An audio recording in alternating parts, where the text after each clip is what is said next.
Welcome to my channel. Subscribe, listen and enjoy my stories every day. The day Clara started acting differently, I told myself it was stress. Her job at the advertising firm had her managing demanding clients, and she'd recently started talking about new work trips popping up. It wasn't unusual at first. She'd come home late, excuse herself to answer texts that seemed urgent, then insist she was too exhausted for our usual conversations. I chalked it up to her needing space, figuring we'd reconnect once things settled down. After all, 15 years of marriage breeds a lot of trust. But trust isn't blind forever. I remember the night my suspicions took root. It was a Wednesday. Clara had spent hours getting ready for a client dinner. She had on a new dress, black, sleeveless, hugging her in all the right places, and had styled her hair in a way I hadn't seen in months. I joked, trying to impress them or something, but she only laughed and kissed my cheek, brushing it off. That night, lying alone in bed, I noticed her phone on the nightstand, blinking with a message. I told myself not to look. We were married, and privacy mattered. But the urge gnawed at me, a whisper that wouldn't be silenced. I waited until I was sure she was sound asleep before slipping out of bed, picking up her phone, and typing her passcode. The screen lit up, and a string of texts greeted me. The sender was listed as Dan from work, though the context in those messages quickly made it clear that their relationship had moved far beyond professional boundaries. My chest tightened as I scrolled through the messages, each line cutting deeper. They had pet names. Private jokes. Times and places that filled in my mind like pins on a map of betrayal. I put the phone down, my hands trembling. Part of me wanted to shake her awake, demand an explanation, but another part was just stunned. I sat on the edge of the bed, watching her sleep, trying to reconcile the woman I'd known all these years with the stranger lying next to me. When she woke the next morning, everything felt surreal. I went through the motions, getting the kids ready, making breakfast, but I couldn't shake the weight in my chest. I studied her every movement, every glance, wondering how long this deception had been building behind the facade of our life. At one point, as she sipped her coffee, she caught me staring and asked, "Are you all right?" I forced a smile. Just tired. In the days that followed, I struggled to hide my growing bitterness. She continued to take her phone everywhere, often sneaking glances at it when she thought I wasn't looking. I felt my resentment growing, eating at me like an infection. Every time I watched her leave, dressed up and claiming another client dinner, my mind spun, replaying her lies, her deceits. Finally, one evening after she left for another meeting, I called my lawyer. The conversation was brief and to the point. I didn't reveal everything, just asked a few questions about property division and custody arrangements. He was sympathetic, but direct. "If you're serious about this," he advised, "you need evidence. Make sure you've covered every angle before you confront her." I didn't know what I wanted at that moment. I was torn between anger and grief, unsure if I wanted to fight for our marriage or watch it crumble around her. Still, I took his advice, digging deeper without tipping her off. The following weekend, Clara mentioned a conference in the city.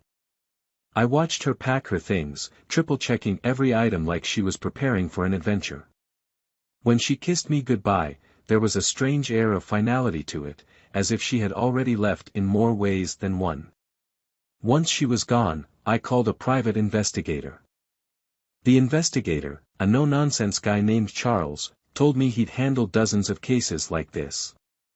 "Look," he said, his voice calm, "if there's something there, I'll find it.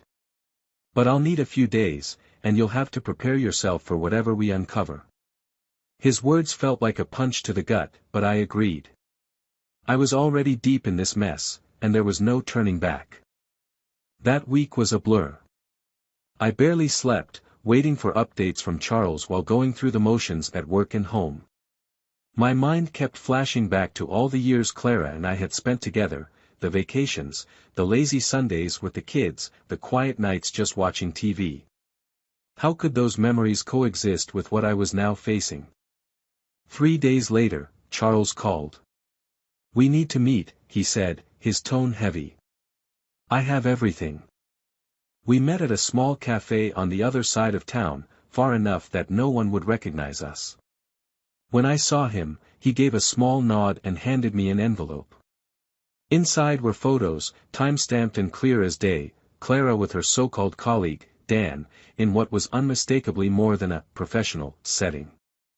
They were laughing together in a dimly lit restaurant, her hand resting on his shoulder. Another showed them sharing a lingering kiss outside a hotel.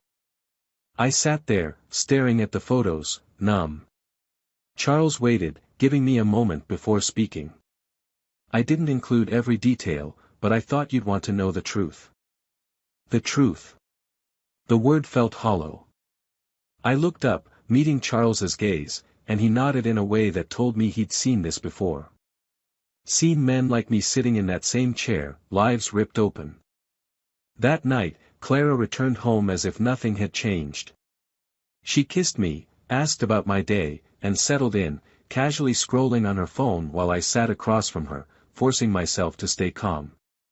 Rage simmered under my skin, but I knew it wasn't time to confront her. Not yet.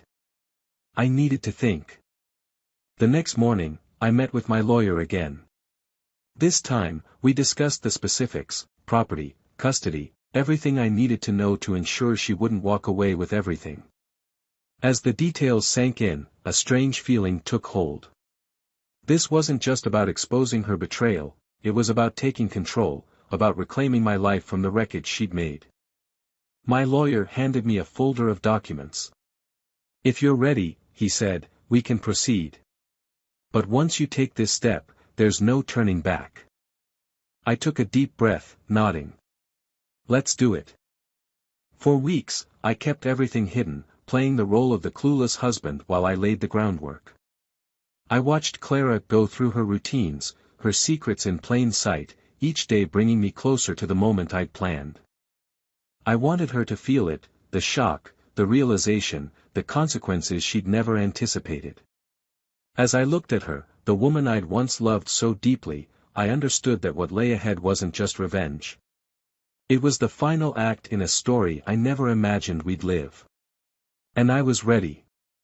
When Clara left for work the next day, I was already deep into the final stages of my plan. I'd spent the entire night awake, thinking of everything that lay ahead and how each part of my life would change once the truth came out. Strange as it sounds, I felt calmer than I'd felt in weeks. There was something about knowing where you stand, even if it's on the edge of an abyss, that gives you a strange sense of peace. After she left, I went through the motions of my day as usual, preparing breakfast for the kids, getting them ready for school. When they were gone, I began making a few more arrangements.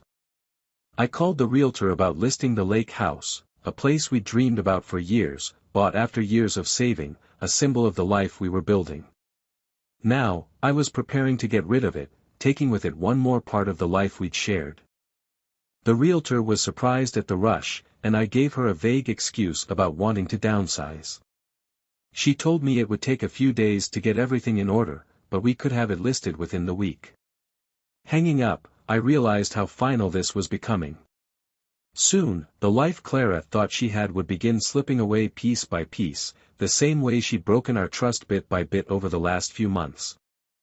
By the time Clara returned home that evening, everything was set in motion. She came in, greeted me with the usual peck on the cheek, and headed straight for her phone, her face lighting up with a familiar smile. I could guess who she was texting. She didn't notice me watching, her expression softened, almost childlike, as she responded to whatever nonsense Dan from work was feeding her this time. But I didn't let my anger rise. I held it down, cold and calculated. Anger was a distraction I couldn't afford anymore.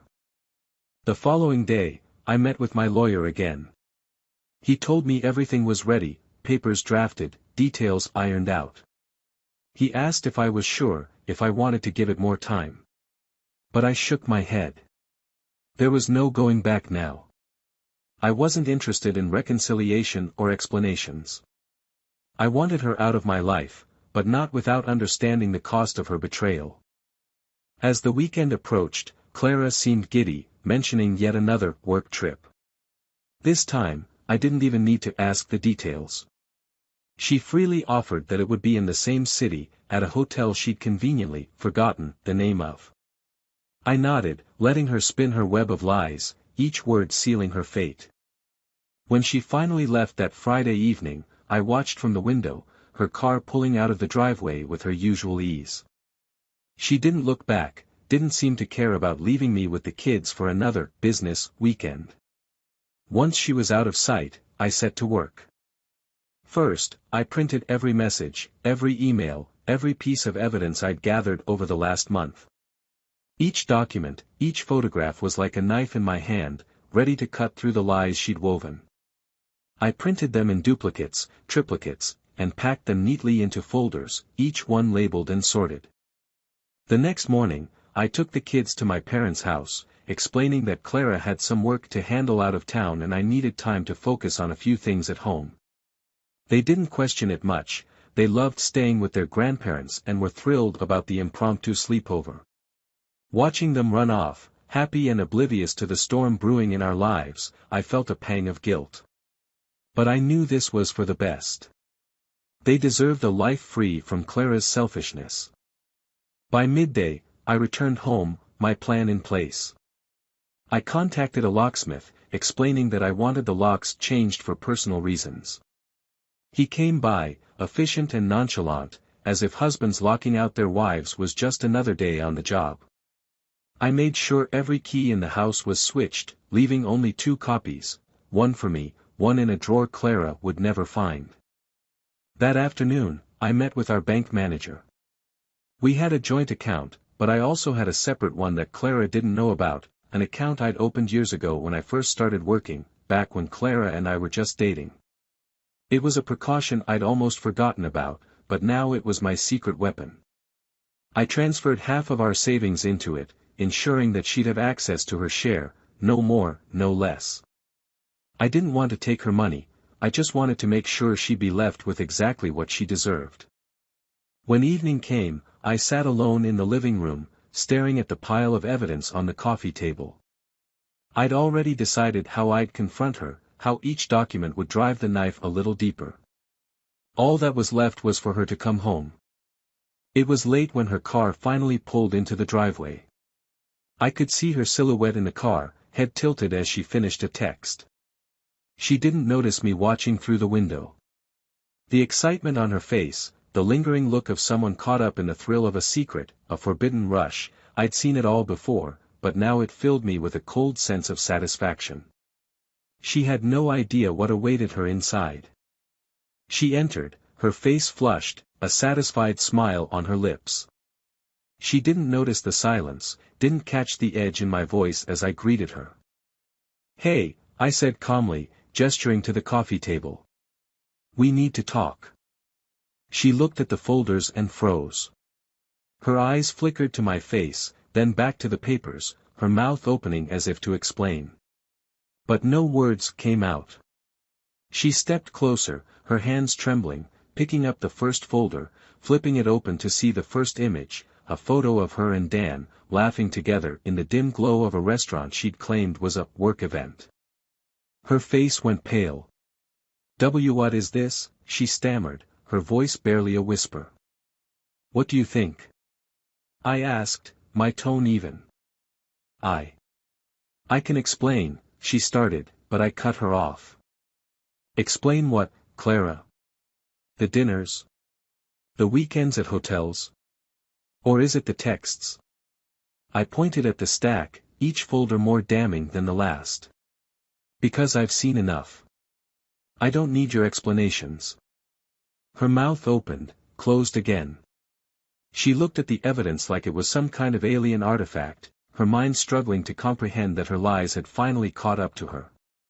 I watched her go through the motions, from denial to bargaining, her excuses tumbling out like a poorly rehearsed script. "It wasn't. I didn't mean for this to happen," she said finally, her voice quivering. "You have to believe me. It's not what you think." I laughed. Not what I think. So you weren't meeting Dan for months behind my back. You weren't sneaking around, lying to me, to the kids. Tell me, Clara, how is it not what I think? Tears filled her eyes, and she reached out, trying to touch my arm, but I stepped back, keeping a cold distance.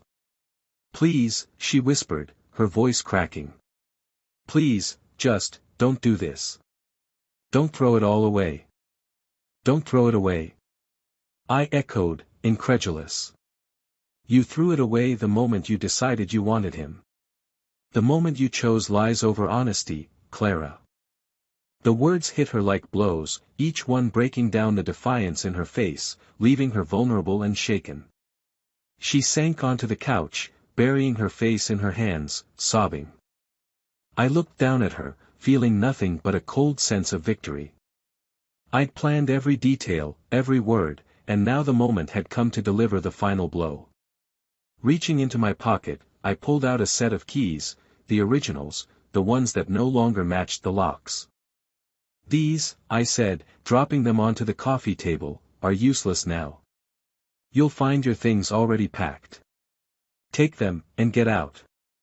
She lifted her head, her eyes wide with disbelief. You changed the locks. I did. And don't worry, I added, watching the horror spread across her face, I left you exactly what's yours. The savings account split, and the house. I'm keeping that, too. You can take the car. I won't fight you on that. For a moment, she stared at me, her face crumbling under the weight of what I'd done. She tried to speak, to beg, but all that came out were broken words, a desperate plea to stay, to fix things. But there was nothing left to fix. Her lies had destroyed whatever love I had left. As she stood, defeated and broken, I felt a strange sense of closure. This was the end of us, the end of everything we'd built, but I wasn't the one who destroyed it. And as she gathered her things and walked out of our home for the last time, I knew that I'd reclaimed my life, piece by shattered piece. The house was quiet after Clara left, an eerie silence filling every corner. It was like the whole place was holding its breath, waiting to see what would happen next. I sat alone in the living room, my eyes fixed on the empty doorway where she'd last stood, her face pale and streaked with tears as she realized there was no coming back. I thought I'd feel satisfaction, maybe even triumph. But all I felt was a strange emptiness, a hollow space where my life had once been. That night, I barely slept. Every time I closed my eyes, memories flooded in, moments of laughter, love, the little things that had built our life together. I could picture her smile, her laugh, the way she used to look at me in the early years before all of this. It hurt, in ways I hadn't expected, to know those moments were tainted now, reduced to nothing more than illusions. But even with the pain, there was a sense of freedom in knowing the truth. The next morning, I woke up early, the house still quiet, the kids at my parents'. I went about my day slowly, methodically, taking stock of what I'd done and what lay ahead. Everything felt different now. Even simple things, making coffee, sitting at the kitchen table, watching the morning light filter in, felt like they belonged to someone else's life. Around noon, my phone buzzed with a message. It was from Clara. I hadn't expected to hear from her so soon. She had left quietly, with no argument, no last-ditch attempt to plead for another chance. I'd assumed that would be it, that she would vanish into her own life as quickly as she had slipped away from mine. But here was her name on my screen, the message just a few words. Please, we need to talk. I stared at the message, my mind racing with a dozen possible replies, each one harsher than the last. I could tell her there was nothing left to discuss, or that she'd made her choices and now had to live with them. I could ignore her completely, leave her wondering. But something inside me wouldn't let me do that. As much as I wanted to close this chapter of my life, I needed to hear her out, if only to confirm that this was truly over. I texted back, telling her to meet me at a cafe downtown, a place neither of us had any connection to, somewhere neutral. If she wanted to talk, it wouldn't be in the home we'd built together. She agreed, and within an hour, I found myself sitting across from her at a small, dimly lit table, her face etched with worry. She looked different, more fragile, like she hadn't slept either. She twisted her hands together, her eyes darting to the folder I'd placed on the table between us. I'd brought it as a reminder of everything that had happened, everything that couldn't be undone. After a long silence, she spoke, her voice barely a whisper. "I'm sorry," she began, the words tumbling out in a rush. "I know it doesn't change anything, but I am. I never wanted to hurt you, and I never thought it would go this far." "Then why did it?" I asked, my voice harsher than I'd intended. She looked down, her fingers tracing invisible patterns on the table. "I don't know. At first, it was just exciting, I guess. I felt like I was missing something, like I needed more than the life we had." Her voice cracked, and she paused, struggling to find the words. "It wasn't about you. You've always been good to me. This was my failure." Her words struck a nerve, but I kept my expression steady. "So you threw away everything we had for what? A thrill? A distraction?" She shook her head, looking up at me with tears in her eyes. "It was stupid. I thought I wanted more, but now I realize I had everything I needed right here. With you, with our family. I know it's too late, but I wish I could take it back." A part of me softened at her words, but I couldn't let myself be swayed. "You made a choice, Clara. A choice to lie, to deceive. You had a family, a husband who trusted you, and you threw it all away." I tapped the folder, emphasizing every word. "This is what you did. These aren't just mistakes. They're decisions." She flinched, her hand reaching out as if to touch mine, but she stopped herself, her fingers hovering in the air. "Please," she whispered, "I know you don't owe me anything. But I don't know what to do now. I don't have anywhere to go. I don't even know how to start fixing this." I took a deep breath, forcing myself to stay calm. "You don't fix this, Clara. You move on, and you live with what you've done. Just like I have to." Her face crumpled, and she covered her mouth, stifling a sob. I watched her, a strange mixture of pity and resentment rising in me. It was surreal to see her like this, the strong, self-assured woman I'd loved reduced to a shadow of herself. But as much as I wanted to help her, to comfort her, I knew it wasn't my place anymore. She had chosen this path, and now she would have to face it alone. After a long silence, she looked up, her eyes red and swollen. "Is there any chance, any way you could forgive me?" I hesitated, the question hanging between us like a blade. "Forgive you?" I repeated, trying to process the enormity of what she was asking. "I don't know, Clara. I don't know if I can forgive this." She nodded, her head dropping again. "I understand," she murmured. I wanted to ask. I'll go, if that's what you want. I just wanted to see if there was anything left." For a moment, I almost wavered. I could see the regret in her eyes, the genuine remorse. But then I remembered the messages, the photographs, the weeks of lying and sneaking around. No, forgiveness wasn't something I could offer, not yet. Maybe not ever. "I think it's best if you go," I said finally, my voice steady. "For both of us." She nodded, her hands shaking as she pushed her chair back and stood. She looked at me one last time, her eyes filled with a sorrow that went deeper than words. "I'm sorry," she whispered again.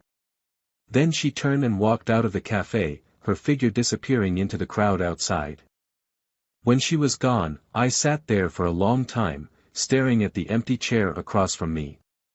I hadn't expected closure to feel so empty, so unsatisfying. But I knew that was part of the process. Letting go wasn't about feeling good. It was about acknowledging the end, accepting the truth, and moving forward, even if the path was steep and uncertain. In the days that followed, I threw myself into the routines of daily life, keeping myself busy to drown out the memories. I focused on the kids, on work, on rebuilding the pieces of my life that Clara had shattered. There were moments, late at night, when I felt the weight of the silence, the ache of loss that lingered in the spaces she'd left behind. But each day, it became a little easier to bear. One evening, as I was helping the kids with their homework, my son looked up at me, his face serious. "Is Mom coming back?" I paused, struggling to find the right words. "No," I said gently, resting a hand on his shoulder. "But that doesn't mean she doesn't love you. She just made some mistakes." He nodded, his small face thoughtful. I could see he didn't fully understand, and I knew he'd have questions as he got older. But for now, it was enough to be there for them, to show them that life went on, even after the hardest of losses. Over time, I started to feel a new kind of strength. It wasn't the blinding rage or the cold satisfaction I'd once felt, it was quieter, a steady resilience that built up little by little. I realized I didn't need Clara, didn't need her betrayal to define me. I had my kids, my life, and the promise of something new, something built on honesty, on truth. Months passed, and eventually, the pain faded into something softer, a distant memory that no longer had power over me. I didn't know what lay ahead, but I knew I was ready for it, whatever it was. The chapter with Clara was closed, but my story was far from over. And for the first time in a long time, I felt truly free. The months passed with the steady rhythm of routine, and for a while, I thought I'd finally begun to heal. Life had settled into something close to normal. I'd gotten used to Clara's absence, the empty spaces she'd left behind in our lives gradually filling with new memories, small joys, and a growing sense of peace. The kids seemed to be adjusting too, slowly but surely, their questions about their mother fewer and farther between. It was late October, nearly a year since Clara and I had separated, when I got a call that shattered everything I thought I'd rebuilt. It was from an unknown number, one I almost ignored, but something made me pick up. A somber voice on the other end introduced herself as a nurse at St. Joseph's Hospital. She asked if I was the former spouse of Clara Anderson.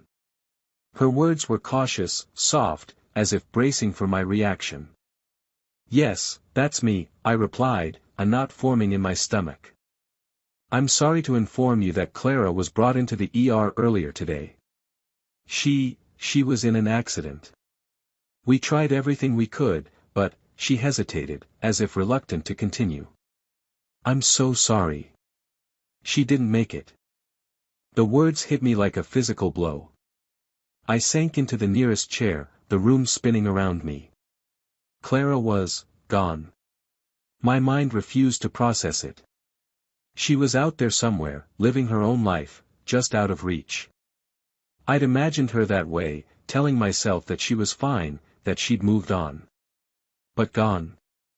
That felt incomprehensible. "Mr. Anderson," the nurse's voice broke through the fog of shock. "I understand this is a lot to take in. Clara," she'd left a note with her identification. "It was addressed to you. We found it in her purse and thought you'd want to have it." I could barely process her words, but I forced myself to ask, "A note?" "Yes," she confirmed. "I can mail it to you, or you're welcome to come to the hospital to pick it up." I agreed to come by, numbly making arrangements with her, hardly aware of what I was saying. When I hung up, I sat there in silence, staring at the empty air, the weight of her absence pressing down on me like I was drowning.